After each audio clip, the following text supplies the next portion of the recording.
ओम शांति। ओम शांति बाबा। आज हम अध्ययन करने जा रहे हैं परम पिता परमात्मा के अनमोल मधुर महावाक्यों को।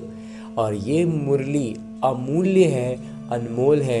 ये हम तब अनुभव करते हैं जब बाबा के परम पिता परमात्मा के चैतन्य उपस्थिति में इसका अध्ययन करते हैं। और तब जब बाबा की मुरली की एक एक बात हमारे बुद्धि में ऐसे गूंजती है जैसे बाबा मेरे साथ खड़े हैं और मुझसे कान में कह रहे हैं। जब भी कोई परिस्थिति हो, कोई भी बात हो, हमारी बुद्धि में बाबा की ये बातें गूंजने लगती हैं। तो इतना श्रेष्ठ जब अनुभव होता है तो हमारे विकर्म विनाश होते हैं, क्योंकि हमारी प्रतिक्रियाएं बाबा की सारे गुणों से की स्मृति के साथ होता है और शक्तियों की जागृति के साथ होता है। तो विकर्म वहीं के वहीं भस्म होते हैं, विनाश होते हैं। तो ऐसा श्रेष्ठ अनुभव पाते हुए हम अपनी अवस्था में लगातार ऊपर उठ सकते हैं, ऊपर आते चले जाते हैं। और इसके लिए करना क्या होता है? बस छोटा सा एक काम है कि हमें अपने दिनचर्या में एक समय, एक स्थान निर्धारित करना है। उस स्थान पर उस समय बड़े फुर्सत से, बड़े इत्मीनान से बैठना है और ये काम प्रतिदिन करना है। कोई भी दिन न छूटे, हर दिन फुर्सत से बैठना है। एक विशेष स्थान अगर रखें, जैसे भक्ति मार्ग में हम पूजा के लिए, और समय भी इस ब्रह्मा कुमार का थोड़ा सा स्पष्टीकरण है कि समय का मतलब ये नहीं कि 7 बजे। इस ब्रह्मा कुमार का ऐसा मंथन है कि 7 बजे 8 बजे ये टाइम नहीं, बल्कि हमारे दिनचर्या में जैसे ही हम भक्ति में स्नान के बाद सबसे पहले पूजा करने के लिए पूजा का कपड़े में जाते थे, जिनका घर में जैसा सुविधा हो उस स्थान पर चले जाना है और स्नान के बाद जाना। अगर स्नान में आज 7:30 बज गए तो इसका मतलब ये नहीं कि समय चेंज हो गया, नहीं, स्नान के तुरंत बाद का समय इस ब्रह्मा कुमार को मंथन में लगता है सबसे उचित है। तो वैसे ही स्थान भी पूजा के लिए जो अगर स्थान बनाकर रखे हो तो उसी स्थान पर बैठना है। थोड़ा पवित्र हो, साफ सुथरा हो। उस स्थान पर बैठकर अब अपने हाथों में मुरली लेनी है और एक एक शब्द का बड़ी गहराई से अध्ययन करना है। और जब हम इसकी गहराइयों में धीरे धीरे उतरते जाएंगे ना, तो हम बाबा के चैतन्य उपस्थिति का अनुभव पाएंगे। और ये इस ब्रह्मा कुमार का ये अनुभव रहा है और आभास रहा है। इसीलिए हम मुरली का अध्ययन बड़े फुर्सत से, इत्मीनान से बैठकर स्वयं से कम एक बार ज़रूर करना है। फिर हम YouTube पर सुनते रहे, सेंटर पर जाएं, वो सब अच्छी बातें हैं। लेकिन जब हम फुर्सत से, इत्मीनान से अकेले बैठकर खुद से जब अध्ययन करते हैं ना, तो बाबा और मैं आमने सामने बैठ बातें कर रहे हैं, ऐसा अनुभव करते हैं। तो इसके लिए और एक छोटा विधि जो हमें आत्माभिमानी स्थिति में आने के लिए करनी चाहिए, वो ये कि जब हम फुर्सत में आकर बैठ गए, मुरली हाथों में लेकर शुरू करने जा रहे हैं, तो पहले अपने इस देहभान से अलग होने का भी अभ्यास करें और अपने सूक्ष्म शरीर के साथ, यानी अपने उसी मन के को लेकर जो इस रावण की दुनिया में बहुत भटक रहा है, उसको लेकर के। क्यों भटक रहा है? क्योंकि वो इसका स्थान है ही नहीं, ये रावण की दुनिया है। तो रावण की दुनिया हमारे मन के लिए है ही नहीं, इसीलिए वो अपनी दुनिया ढूंढने के लिए इतना भटक रहा है। बिल्कुल वैसे ही जैसे एक मछली पानी के बाहर आ जाए तो बहुत छटपटाती है, इसीलिए हमारा मन इतना भटकता है। तो इसे इसके सही गंतव्य तक लेकर चलते हैं। इस शुरुआत, चूँकि ये रास्ता भूल चुका है, तो इसे हम लेकर चलते हैं अपने साथ मधुबन की धरा पर, और उसमें भी खास पांडव भवन के उसी हिस्ट्री हॉल में जहाँ मेरे बाबा ने साकार तन का, यानी इस ब्रह्मा बाबा के तन का आधार लेकर ये मुरली चलाई थी। यूँ तो बाबा ने चलाई थी पहले, तभी आज हमें लिखित रूप में मिल रही है। लेकिन आज भी जब मैं आत्मा अपने आत्म अभिमानी स्थिति में स्थित होकर और स्थित होने के लिए, ये बहुत सरल अभ्यास है, इससे हम आत्माभिमानी स्थिति में स्थित होते हैं और तब बाबा की चैतन्य उपस्थिति का अनुभव पाते हैं।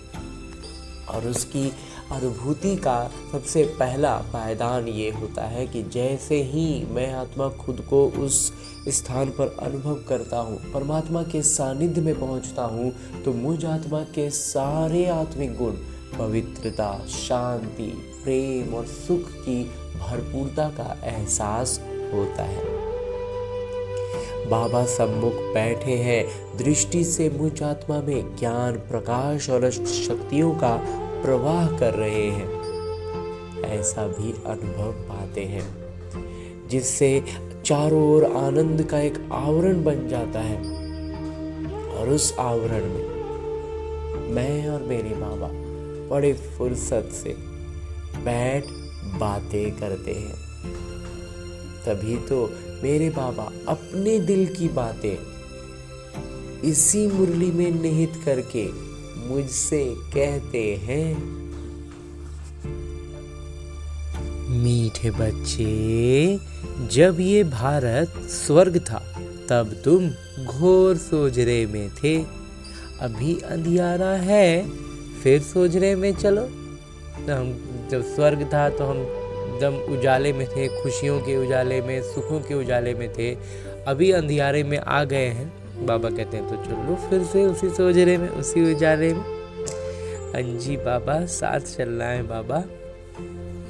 आगे प्रश्न रूप में बाबा कहते हैं कि बाबा अपने बच्चों को कौन सी एक कहानी सुनाने आए हैं। उत्तर बतलाते हैं मेरे बाबा। बाबा कहते, मीठे बच्चे, मैं तुम्हें 84 जन्मों की कहानी सुनाता हूँ। ये अब हमें 84 जन्म का जो बात बाबा बताते हैं, कहानी की तरह ही लगती है ना। तुम जब पहले जन्म में थे तो एक ही दैवी धर्म था, फिर तुमने ही 2 युग के बाद बड़े बड़े मंदिर बनाए हैं, भक्ति शुरू की है। अभी तुम्हारा ये अंत के भी अंत का जन्म है। तुमने पुकारा, दुख हरता सुख करता आइए। अब मैं आया हूँ। जब हमने इतना पुकारा, भगवान को बुलाया, तो भगवान आ गए। भक्ति में गीत था, बहुत पसंद आता था इस ब्रह्मा कुमार को उस समय भक्ति में। बेटा जो बुलाए माँ को आना चाहिए। तो ये जो गीत था उसमें बस माँ थी, मम्मा कहे या बाबा कहे, बाबा मूल ईश्वर है, परम पिता परमात्मा है, तो पुकारने पर ही तो आए हैं ना। जब बेटा जो बुलाए तो माँ को आना चाहिए, तो पिता भी दौड़े दौड़े आए हैं ना। गीत है, आज अंधेरे में है इंसान, ओम शांति। तुम बच्चे जानते हो अभी ये कलयुगी दुनिया है, सब अंधियारे में है। पहले सोजरे में थे जब भारत स्वर्ग था। यही भारतवासी जो अभी अपने को हिंदू कहलाते हैं, ये असल देवी देवताएं थे। भारत में स्वर्गवासी थे जब और कोई धर्म नहीं था। एक ही धर्म था, स्वर्ग, वैकुंठ, बहिष्ठ, हेवन, ये सब इस भारत के नाम थे। भारत पवित्र और प्राचीन धनवान था। अभी तो भारत कंगाल है, क्योंकि अभी कलयुग है। तुम जानते हो हम अंधियारे में हैं। जब स्वर्ग में थे तो सोजरे में थे। स्वर्ग के राज राजेश्वर, राज राजेश्वरी श्री लक्ष्मी नारायण थे। उसको सुखधाम कहा जाता है। बाबा से ही तुमको स्वर्ग का वर्षा लेना है, जिसको जीवन मुक्ति कहा जाता है। अभी तो सब जीवन बंध में है, सब अभी जीवन बंधन के रूप में ही देख रहे हैं और महसूस ही कर रहे हैं। खास तौर पर भारत और आम तौर पर दुनिया रावण की जेल में, शोक वाटिका में है। ऐसे नहीं, रावण सिर्फ लंका में था और राम भारत में थे। उसने आकर सीता चुराई। ये तो सब हैं दंत कथाएं। वास्तव में इस ब्रह्मा कुमार का जो मंथन रहा है ना, तो सीता इंगित करती है शरीर को, और रावण तो विकार है ही। तो सबसे ज़्यादा ये विकार जो है ना, देहभान जो बाबा कहते हैं, देहभान तो है ही, साथ में बाकायदा पूरा शरीर है।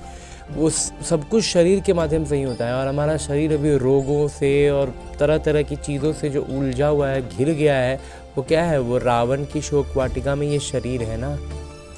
इसीलिए ज़्यादा तकलीफ दुख सब शरीर के माध्यम से हम देख रहे हैं, तो सब रावण की चंगुल में फंसा हुआ है ये शरीर।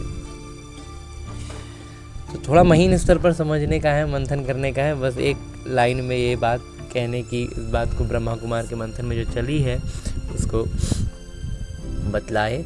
बाकी बाबा कहते हैं कि पूरी दुनिया ही रावण की जेल में है। इसमें खास तौर पर भारत और आम तौर पर सारी दुनिया शोक वाटिका में है।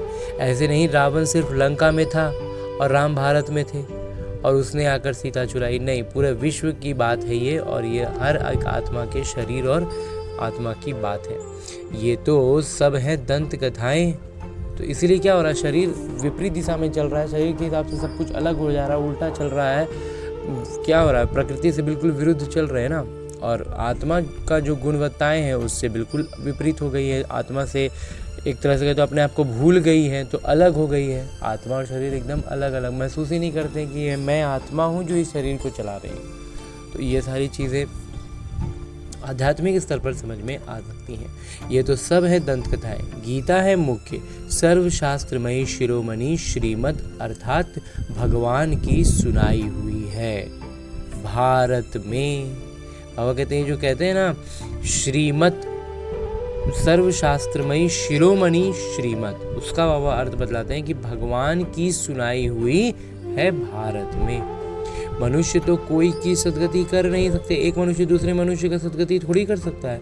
सतयुग में थे जीवन मुक्त देवी देवताएं, जिन्होंने ये वर्षा कलयुग अंत में पाया था। तो इसलिए देवी देवता भी हमें सदगति नहीं दे सकते, क्योंकि वो भी है मनुष्य, बस दैविक गुणों से युक्त है। बाबा कहते हैं भारतवासियों को ये पता नहीं है, ना कोई शास्त्रों में है, तो ये सारी बातें थोड़ी ना रहेंगी शास्त्रों में, रहती तो फिर काम ही हो जाता, बाबा को आने की जरूरत ही नहीं पड़ता। तो इसलिए बाबा कहते हैं भारतवासियों को ये पता नहीं है, ना कोई शास्त्रों में है। शास्त्रों में है भक्ति मार्ग का ज्ञान, सदगति मार्ग का ज्ञान मनुष्य मात्र में बिल्कुल है नहीं। बाबा कहते हैं भक्ति मार्ग का सारा ज्ञान है, सदगति मार्ग का ज्ञान तो बिल्कुल है ही नहीं। सब भक्ति सिखलाने वाले हैं, कहेंगे शास्त्र पढ़ो, दान पुण्य करो। ये भक्ति द्वापर से चली आती है, ये भक्ति शुरू हुआ द्वापर से। सतयुग और त्रेता में है ज्ञान की प्रारब्ध। ऐसे नहीं कि वहाँ भी ये ज्ञान चलता आता है, ये तो वर्षा भारत को था, वो बाबा से संगम युग पर ही मिला था, जो फिर अभी तुमको मिल रहा है। भारतवासी जब नरकवासी बेहद दुखी बन जाते हैं, तब पुकारते हैं, हे पतित पावन दुख हरता सुख करता। किसका? सर्व का, क्योंकि भारत खास तौर पर भारत और आम तौर पर दुनिया, सब में 5 विकार हैं। भी भारत में खास करके ये 5 विकार ना उफान पर आ गए। बाबा हैं पतित पावन। बाबा कहते हैं मैं कल्प के संगम युग पर आता हूँ, सर्व का सदगति दाता बनता हूँ। अहिल्याएं, गणिकाएं और जो गुरु लोग हैं, उन सब का उद्धार मुझे ही करना पड़ता है, क्योंकि ये तो है ही पतित दुनिया। पावन दुनिया सतयुग को कहा जाता है। भारत में इन लक्ष्मी नारायण का राज्य था। भारतवासी ये नहीं जानते कि ये स्वर्ग के मालिक थे। पतित खंड मतलब झूठ खंड, पावन खंड मतलब सच खंड। भारत पावन खंड था, ये भारत है अविनाशी खंड, जो कभी विनाश नहीं होता है। भारत कभी विनाश नहीं होगा। जब इनका यानी लक्ष्मी नारायण का राज्य था तो और कोई खंड थे नहीं, वो सभी बाद में आते हैं। मनुष्यों ने तो कल्प लाखों वर्ष का लिख दिया है। बाबा कहते हैं कल्प की आयु 5000 वर्ष है। वो फिर कह देते मनुष्य 84 लाख जन्म लेते हैं। मनुष्य को कुत्ता, बिल्ली, गधा आदि सब बना दिया है, परंतु कुत्ते बिल्ली का जन्म अलग है। 84 लाख वैरायटी है। बाबा कहते हैं ये जो है ना, ये इस जीव जंतुओं की प्रजातियां जो है ना वो 84 लाख है। बाबा तो 84 लाख वैरायटी है, ना कि मनुष्यों का जन्म 84 लाख है, और ना मनुष्य उन वैरायटी जीव जंतुओं में जन्म लेते हैं। मनुष्यों की तो वैरायटी एक ही है, उनके ही 84 जन्म है। बाकी विकार का धीरे धीरे प्रवेशता होना, विकार के कारण विकृत होना, वो एक अलग बात हो गई, लेकिन वो किसी और शरीर में जाए ये हो नहीं सकता। बाबा कहते हैं भारतवासी अपने धर्म को ड्रामा प्लान अनुसार भूल गए हैं, ड्रामा के अनुसार भूले हैं, कलयुग अंत में बिल्कुल ही पतित बन पड़े हैं। फिर बाबा संगम पर आकर पावन बनाते हैं। इसको कहा जाता है दुखधाम, फिर भारत सुखधाम होगा। बाबा कहते हैं, हे बच्चों, तुम भारतवासी स्वर्गवासी थे, फिर तुम 84 जन्मों की सीढ़ी उतरते हो। सतो से रजो तमो में जरूर आना है। जो हर किसी को बाबा कहते हैं इस चक्र में भी आना ही है। तुम देवताओं जैसा धनवान, सर्वदा खुश, सर्वदा स्वस्थ और समृद्ध कोई नहीं होता। एकदम निरंतर आधा कल्प तक बाबा कहते हैं कोई भी कमी नहीं, कोई चीज़ का दुख नहीं, सर्वदा संपन्न रहेंगे, स्वस्थ रहेंगे, ऐसा कोई और होता नहीं है। भारत कितना साहूकार था, हीरे जवाहरात तो पत्थरों मिसल थे। 2 युग बाद भक्ति मार्ग में इतने बड़े बड़े मंदिर बनाते हैं। जब 2 युग खत्म हो गया, द्वापर शुरू हुआ, तब जाकर के उतना बड़ा बड़ा मंदिर बनाए जिसको लूटने नहीं सक रहे थे, कितने सालों तक लूटते रहे। इतना धन उसमें था 2 युग के बाद, मतलब कुछ तो कमी आ गई थी 2 युग के बाद। वो भी कितने भारी मंदिर बनाए। सोमनाथ का मंदिर बड़े से बड़ा था। सिर्फ एक मंदिर तो नहीं होगा ना, तो ऐसा तो कितना मंदिर बना दिए। और भी राजाओं के मंदिर थे, कितना लूट कर ले गए। बाबा तुम बच्चों को स्मृति दिलाते हैं, तुमको कितना साहूकार बनाया था। बाबा क्यों हमें ये सब बात बतला रहे हैं? क्योंकि हमें स्मृति आए कि हम कितने अमीर थे, तो ये बात को हम समझ सके। तुम सर्वगुण संपन्न, 16 कला संपूर्ण थे, और यथा राजा यथा महाराजा महारानी, और जैसा राजा रानी होंगे, महाराजा महारानी होंगे, प्रजा भी तो वैसी ही होगी ना। तो उन्हों को भगवान भगवती भी कह सकते हैं, परंतु बाबा ने समझाया है भगवान एक है, वो पिता हैं। और कहते इतना ऊंच हो गए ना लक्ष्मी नारायण की उनको भगवान कह देते हैं, लेकिन बाबा कहे कि भगवान वास्तव में तो एक ही हैं जो हमारे पिता हैं, लेकिन उनको मतलब इतनी श्रेष्ठता है ना, एकदम जस्ट बाबा कहते हैं नेक्स्ट टू गॉड, भगवान के तुरंत बाद अगर कोई है तो वो लक्ष्मी नारायण। तो सिर्फ ईश्वर व प्रभु कहने से भी याद नहीं आता है कि वो सभी आत्माओं के पिता हैं। बाबा कहानी बैठ सुनाते हैं, अभी तुम्हारे बहुत जन्मों के अंत का जन्म है। एक की बात नहीं है, न कोई युद्ध का मैदान आदि है। भारतवासी ये भूल गए हैं कि उन्हों का राज्य था। सतयुग की आयु लंबी कर देने से बहुत दूर ले गए हैं। बाबा आकर समझाते हैं, मनुष्य को भगवान नहीं कह सकते। मनुष्य किसी की सदगति नहीं कर, क्यों नहीं? क्योंकि वो किसी की सदगति नहीं कर सकते, चाहे वो साधु संत गुरु महात्मा ही क्यों ना। कहावत है, सर्व का सदगति दाता, पतितों के पावन करता एक है। एक ही सच्चे पिता हैं जो सचखंड की स्थापना करने वाले हैं।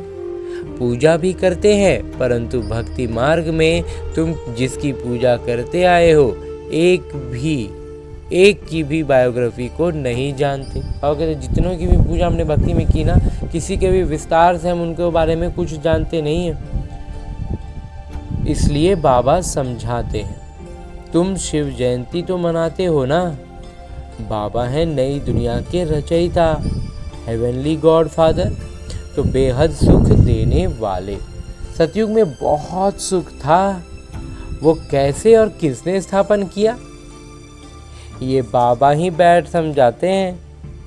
नरकवासी को आकर स्वर्गवासी बनाना या भ्रष्टाचारियों को श्रेष्ठाचारी देवता बनाना, ये तो बाबा का ही काम है। बाबा कहते हैं मैं तुम बच्चों को पावन बनाता हूँ, तुम स्वर्ग के मालिक बनते हो। तुमको पतित कौन बनाता है? ये रावण।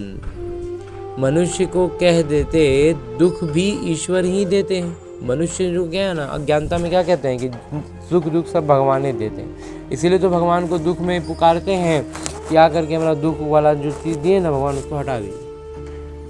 लेकिन वास्तव में दुख भगवान तो देते नहीं है। भगवान तो हमें इतना सुख और समृद्धि से भर के भेजते हैं। हम विकारों में गिरते हैं, रावण की प्रवेशता होती है और सब गड़बड़ होता है। लेकिन रावण कभी सब प्रत्यक्ष रूप से सामने नहीं आएगा ना, तो इसलिए क्या होता है, हम भगवान को ही कहने लगते हैं कि दुख भी ईश्वर ही देते हैं। बाबा कहते हैं मैं तो सभी को इतना सुख देता हूँ जो फिर आधा कल्प तुम बाबा का सिमरन नहीं करेंगे। और हम तो इतना सुख देते हैं कि आधा कल्प तुम्हारा बीत जाएगा हमको बिना याद किए। फिर जब रावण राज्य होता है तो सबकी पूजा करने लग पड़ते हैं। ये है तुम्हारा बहुत जन्मों के अंत का जन्म। कहते हैं बाबा कितने जन्म हमने लिए?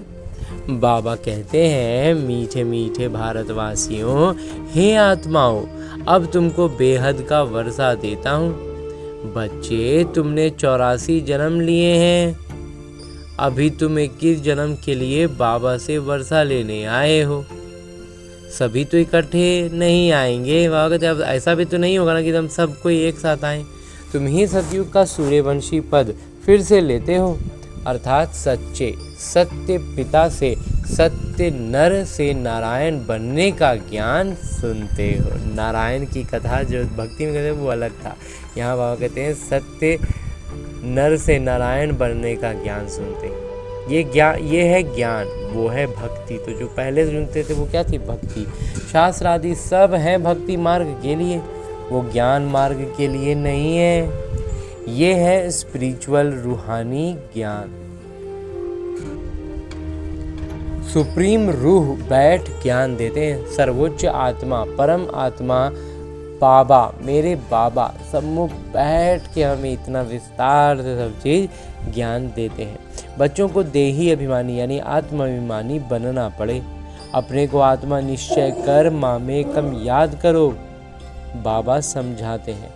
आत्मा में ही अच्छे व बुरे संस्कार होते हैं, जिस अनुसार ही मनुष्य को अच्छा व बुरा जन्म मिलता है। तो मनुष्य का कर्म जो है ना, उसकी जो सारी बातें हैं, सारी हिसाब किताब है, वो उस आत्मा में ही होता है।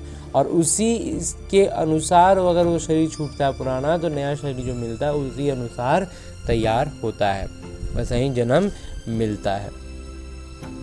बाबा बैठ समझाते हैं ये जो पावन थे अंतिम जन्म में पतित हैं, तत्त्वम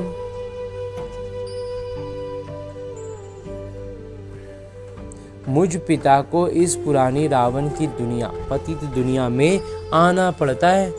आना भी उस तन में है जो फिर पहले नंबर 1 में जाना है। सूर्यवंशी ही फिर 84 जन्म लेते हैं। ये है ब्रह्मा और ब्रह्मावंशी ब्राह्मण। बाबा समझाते तो रोज हैं, पत्थर बुद्धि को पारस बुद्धि बनाना मासी का घर नहीं है।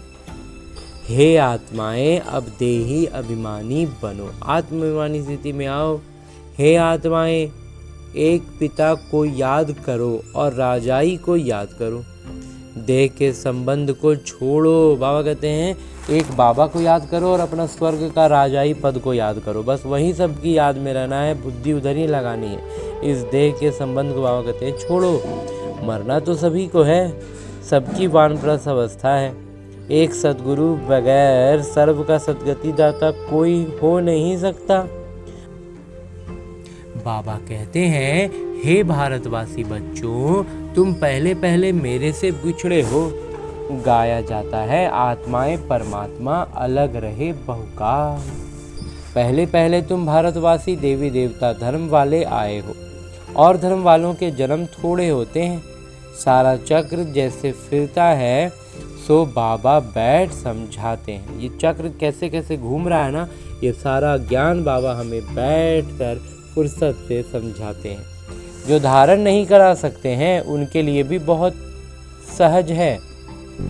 आत्माएं धारण करती हैं, पुण्य आत्मा पाप आत्मा बनती है ना। कहते हैं ना बहुत पुण्य आत्मा है, महान आत्मा है, महात्मा है, बहुत पापी आत्मा है। तो वह कहते हैं इसका मतलब कि वो एकदम अलग नहीं है। तुम्हारा ये 84 व अंतिम जन्म है। तुम सब वानप्रस्थ अवस्था में हुआ करते, तुम सब जितनी भी आत्माएं हो ना, सब वास्तव में वानप्रस्थ अवस्था में है। वानप्रस्थ अवस्था वाले गुरु करते हैं मंत्र लेने के लिए। तुमको तो अभी देहधारी गुरु करने की दरकार नहीं है। तुम सब का मैं पिता, शिक्षक, गुरु हूँ। बाबा गुरु है ना। मुझे कहते भी हो हे पतित पावन शिव बाबा। अभी स्मृति आई है, सब आत्माओं के पिता हैं। आत्मा सत्य है, चैतन्य है, क्योंकि अमर है। सभी आत्माओं में किरदार भरा हुआ है। बाबा भी सत्य चैतन्य है। बाबा सत्य भी हैं, चैतन्य भी हैं और आनंद स्वरूप भी है। इसी को भक्ति में सच्चिदानंद कहा जाता था। वो मनुष्य सृष्टि का बीज रूप होने के कारण कहते हैं मेरे सारे वृक्ष के आदि मध्य अंत को जानता हूँ, इसलिए मुझे ज्ञानवान कहा जाता है। बाबा बीज रूप के साथ साथ सबको संचालन भी करते हैं, तो ज्ञानवान कहा जाता है। इसलिए उनको पूरा वृक्ष का ज्ञान रहेगा तब ना। तो इसलिए बाबा कहते हैं मैं रचयिता हूँ तो मैं ज्ञानवान भी कहा जाता हूँ। तुमको भी सारा ज्ञान है और वो सारा ज्ञान बाबा अभी फ़िलहाल हमें भी दे रहे हैं। बीज से कैसे वृक्ष निकलता है, वृक्ष बढ़ने में समय लगता है ना। बाबा कहते हैं मैं बीज रूप हूँ। अंत में सारा झाड़, सारा वृक्ष जड़ जड़ीभूत अवस्था को चक्र लेता है। उसका चक्र है ना, तो वो वास्तव में अंत में जड़ जड़ीभूत अवस्था में जाएगा ही। अभी देखो देवी देवता धर्म का आधार है नहीं, प्रायः गुम है। जब देवता धर्म गुम हो जाता है तब बाबा को आना पड़ता है। एक धर्म की स्थापना कर बाकी सब का विनाश करा देते हैं। प्रजापिता ब्रह्मा द्वारा बाबा स्थापना करा रहे हैं आदि सनातन देवी देवता धर्म की।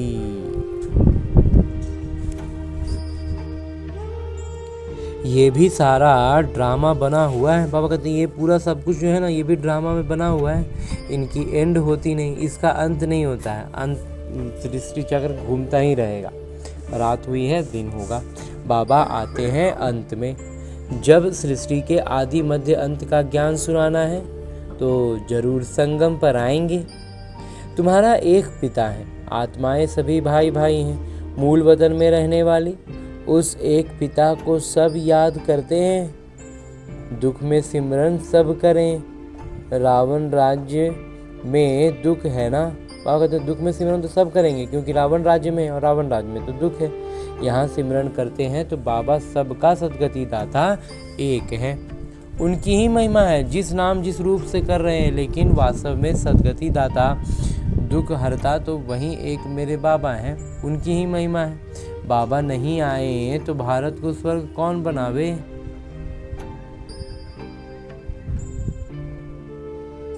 इस्लामी आदि जो भी हैं सब इस समय तमो प्रधान हैं। सबको पुनर्जन्म तो जरूर लेना है। अभी पुनर्जन्म मिलता है नर्क में, ऐसे नहीं कि स्वर्ग में चले जाते हैं। जैसे हिंदू लोग कहते हैं स्वर्गवासी हुआ तो जरूर नर्क में था ना। जब कहते हैं कि स्वर्गवासी हुआ तो जाहिर सा बात है अभी नर्क में था, अभी स्वर्ग में गया। तो तुम्हारे मुख में गुलाब। स्वर्गवासी हुआ फिर नर्क के आसुरी वैभव तुम उनको क्यों खिलाते हो। जब स्वर्गवासी हो ही गया तो फिर यहाँ का खाना क्यों खिलाते हो, यहाँ नर्क का। बंगाल में मछलियाँ आदि भी खिलाते हैं। अरे उनको इन सब खाने की दरकार ही क्या है। कहते हैं फलाना पार निर्वाण गया। बाबा कहते हैं ये सब है गपोड़े, वापस कोई भी जा नहीं सकता। बाबा कहते हैं वापस तो कोई भी नहीं जा सकता है। इसलिए जब पहले नंबर वालों को ही 84 जन्म लेने पड़ते हैं, तो इसलिए 84 जन्म जो ले रहा है वो एकदम पहले से आया, वो तो अंत तक है। तो जो बाद में आए बाबा कहते हैं वो थोड़ी ना पहले जाएगा, वो सब जाएंगे फिर अभी अंत में ही। बाबा समझाते हैं इसमें कोई तकलीफ नहीं है। भक्ति मार्ग में कितनी तकलीफ है। राम राम जपते रोमांच खड़े हो जाते हैं, वो सब है भक्ति मार्ग। ये सूर्य चांद भी तुम जानते हो कि रोशनी करने वाले हैं। ये कोई देवताएं थोड़े ही हैं, ये ग्रह और सितारा है, कोई आत्मा थोड़ी है, ये कोई देवता थोड़ी है। वास्तव में ज्ञान सूर्य, ज्ञान चंद्रमा और ज्ञान सितारे हैं, उन्हों की महिमा है। वो फिर कह देते सूर्य देवताए नमः, उनको देवता समझ पानी देते हैं। तो बाबा समझाते हैं ये सब है भक्ति मार्ग, जो फिर भी होगा।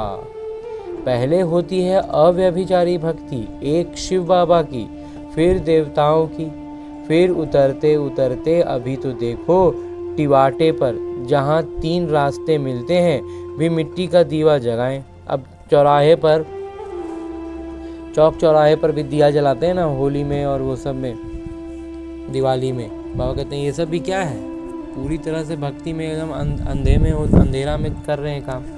बाबा कहते हैं टिवाटे पर जहाँ 3 रास्ते मिलते हैं भी मिट्टी का दिया जलाएं, तेल आदि डाल उनकी भी पूजा करते हैं, और फिर उस दिया का भी पूजा करते हैं, तत्वों की भी पूजा करते हैं, मनुष्य के भी चित्र बनाए पूजते हैं। कुछ मनुष्यों की भी पूजा करने लग गए हैं लोग। अब कहते हैं अब इनसे प्राप्ति तो कुछ भी नहीं होती, इन बातों को तुम बच्चे ही समझते हो।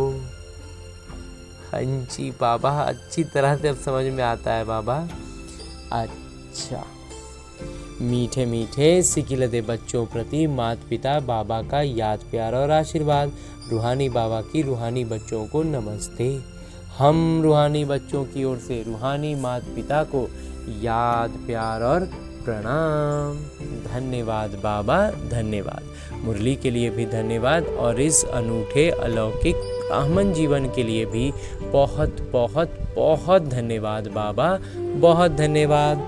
आगे आज की मुरली से लिए गए वो प्रमुख बिंदु हैं जिन्हें हमें अपने ब्राह्मण जीवन में धारण करने हैं, और ब्राह्मण सो फरिश्ता, फरिश्ता सो देवता बनना है। उसके लिए जो सबसे पहली बिंदु है वो है आत्मा से बुरे संस्कारों को निकालने के लिए देही अभिमानी यानी आत्माभिमानी रहने का अभ्यास करना है। ये अंतिम 84वां जन्म है, वानप्रस्थ अवस्था है, इसलिए पुण्य आत्मा बनने की मेहनत करनी है। हाँ जी बाबा। दूसरा बिंदु है कि देह के सब संबंधों को छोड़ एक बाबा को और राजाई को याद करना है।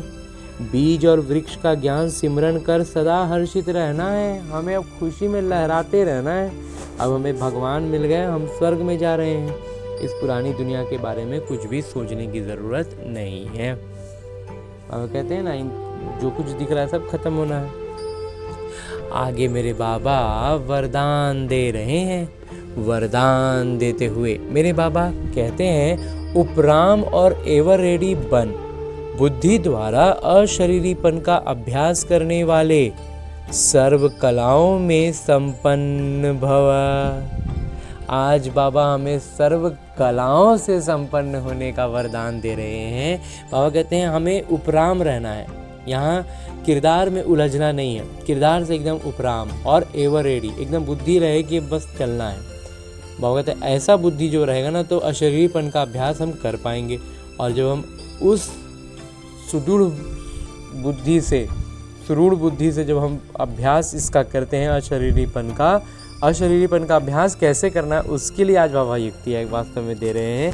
तो बाबा कहते हैं उसका अभ्यास करने के लिए हमें उपराम रहना है और एवर रेडी रहना है। और जब हम अपने इस किरदार से उपराम रहते हैं, अपने आप को अलग समझकर अनुभव के साथ रहते हैं और तैयार रहते हैं, बुद्धि से तैयार रहते हैं, तो अशरीरीपन का अभ्यास हम अच्छे से कर पाएंगे। और ऐसा अगर हम करते हैं तब बाबा कहते हैं हम सर्व कलाओं से संपन्न बन जाएंगे। विस्तार से बाबा कहते हैं जैसे सर्कस में कला दिखाने वाले कलाबाज का हर कर्म कला बन जाता है। तो सर्कस में जो कलाबाजी दिखाते हैं वो हिले डुलेगा बिना, चलेगा बिना, तो वो भी कला दिखता है। बाबा कहते हैं वे कलाबाज शरीर के कोई भी अंग को जैसे चाहें, जहाँ चाहें, जितना समय चाहें मोल्ड कर सकते हैं, मोड़ लेते हैं, जैसे तैसे शरीर को घुमा लेते हैं। बाबा कहते हैं यही कला है।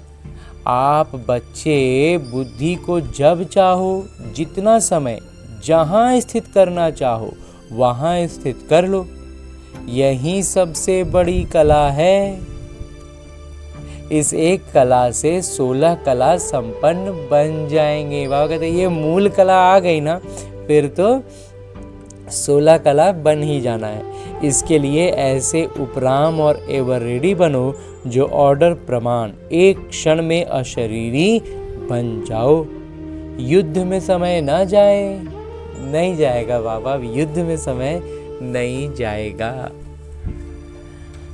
और आगे स्लोगन है, मुरली का उपदेश है, सरलता और सहनशीलता के गुण को धारण करने वाले ही सच्चे स्नेही और सहयोगी हैं।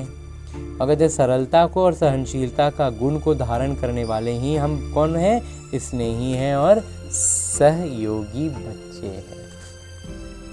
हाँ जी बाबा। और अभी तक हमने परमपिता परमात्मा से इतना श्रेष्ठ अमूल्य साकार मुरली को परमपिता परमात्मा के चैतन्य उपस्थिति में अध्ययन करने का प्रयास किया और अनुभव भी किया ना।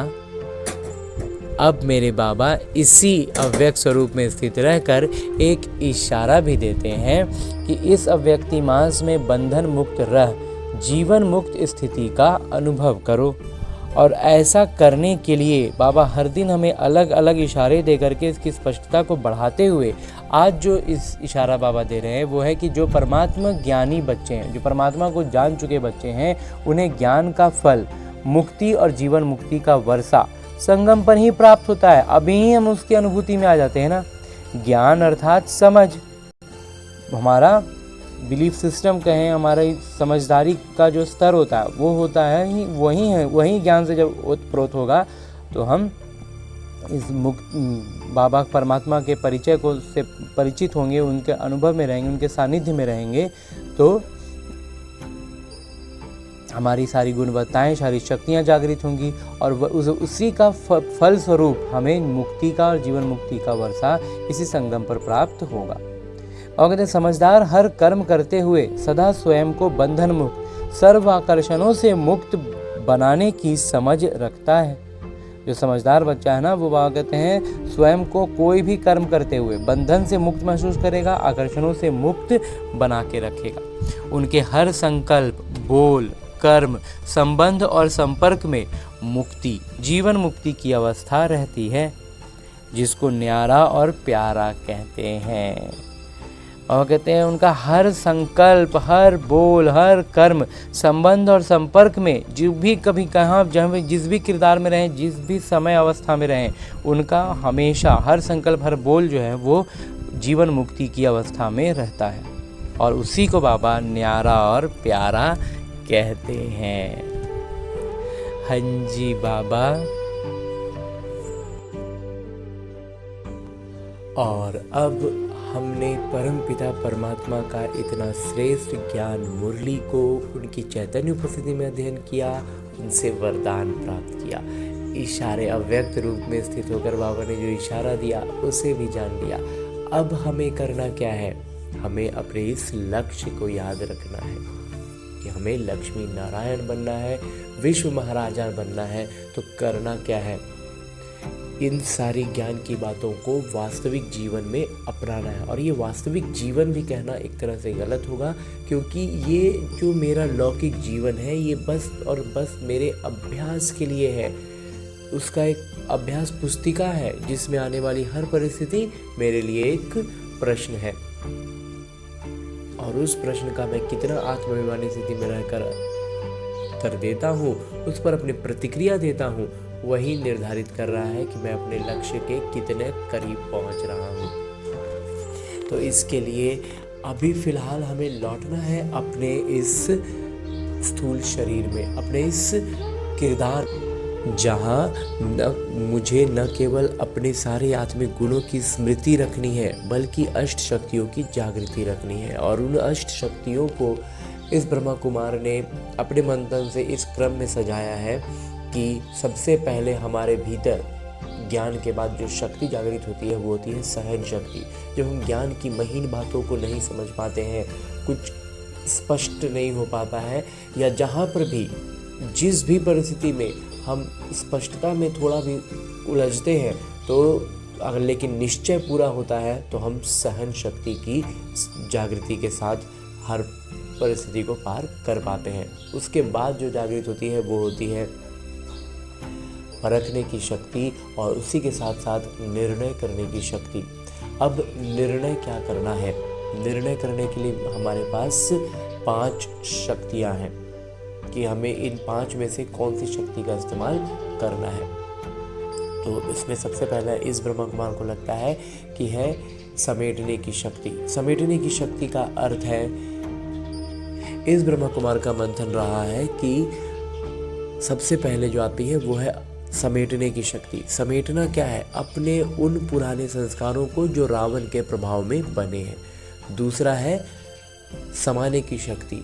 वही सारी संस्कार जो अन्य आत्माओं में, संबंध संपर्क की आत्माओं में रावण के प्रभाव में पनपे हैं, विकसित हुए हैं और वो उनसे घिरे हुए हैं, तो उनको उस नज़र से हम देख पाएँ, इसके लिए हमें शक्ति जो चाहिए वो है समाने की शक्ति। तो उनके रावण के प्रभाव में बने संस्कारों को समाने की शक्ति। उसके बाद जो आती है वो है संकीर्णता की शक्ति। संकीर्णता की शक्ति का अभिप्राय इस ब्रह्मा कुमार के मंथन के अनुसार है कि जहाँ पर हमारा हस्तक्षेप का या फिर हमारे इन्वॉल्व होने का, हमारे उससे जुड़ने का कोई अर्थ नहीं है, हमारे लिए वो व्यर्थ है, तो वैसे में अपने आप को उसमें जोड़कर हम खामोखा में कहीं उलझ ना रहे हो, इसके लिए भी, इसका स्पष्टीकरण के लिए भी हमें शक्ति चाहिए कि जहाँ ज़रूरत, मतलब संकीर्णता के साथ, मतलब जिसको कहते हैं कि आराम से हम निकल सकते हैं और हम झूठ मूठ में फंस रहे हैं, वो काम ना करके, तो इसके लिए भी शक्ति चाहिए। तो वही है संकीर्णता की शक्ति। उसके बाद जो है वो है सामना करने की शक्ति। तो ये भी हमें परखना होगा ना कि हम यहाँ से एकदम, मतलब बिना किसी जुड़ाव के एकदम सीधे निकल सकते हैं या फिर हम निकल नहीं सकते, तो हमें उसका सामना करना ही है। तो हम उस परिस्थिति का, उन बातों का अच्छे से सामना कर पाए, उसके लिए भी हमें जो शक्ति चाहिए वही है सामना करने की शक्ति। और उसके बाद जो एक शक्ति है उसका नाम है सहयोग की शक्ति। सहयोग की शक्ति का अर्थ है कि जब हम अपने सारे गुणों और शक्तियों से खुद को भरपूर अनुभव करते हैं, सारी शक्तियों की जागृति के साथ होते हैं, तब हम अन्य आत्माओं को सहयोग दे सकते हैं। यूँ तो हम यहाँ गलती ये करते हैं कि आज हमने पहला ज्ञान समझा और हम दूसरों को बताते हैं, तो ये बहुत खुशी और उमंग उत्साह के लिए ठीक है, लेकिन दूसरों को बताने में अगर हम पीछे हो रहे हैं, हम फिसल रहे हैं, वो हमें खींच ले रहे हैं, तो इसका मतलब है कि हम सहयोग की शक्ति से भी निपुण नहीं हुए हैं। तो जब तक हम खुद का पाँव अच्छे से न जमा लें, हम बाढ़ में किसी बह रहे या व्यक्ति को लौकिक तौर पर अगर उदाहरण के रूप में देखें तो किसी को बहता हुआ क्यों हम रोकें और खुद ही हमारे पाँव जमे नहीं हैं, हमने खुद को रस्सी से कोई चीज़ से बांधा नहीं है, तो फिर हम दूसरों को मदद नहीं कर सकते हैं, हम खुद ही बहने लग जाएंगे। तो इसलिए हमें इस बात का स्मृति रखनी है, इस शक्ति को भी समझना है। तो इस तरह की अष्ट शक्तियों की जागृति के साथ सारे सातों आत्मिक गुणों को स्मृति में रखते हुए सारी प्रतिक्रियाएं हमारे इसी अनुसार हो, ऐसा अभ्यास करने के लिए लौटते हैं अपने इस किरदार में, अपने स्थूल शरीर में। अच्छा, ओम शांति।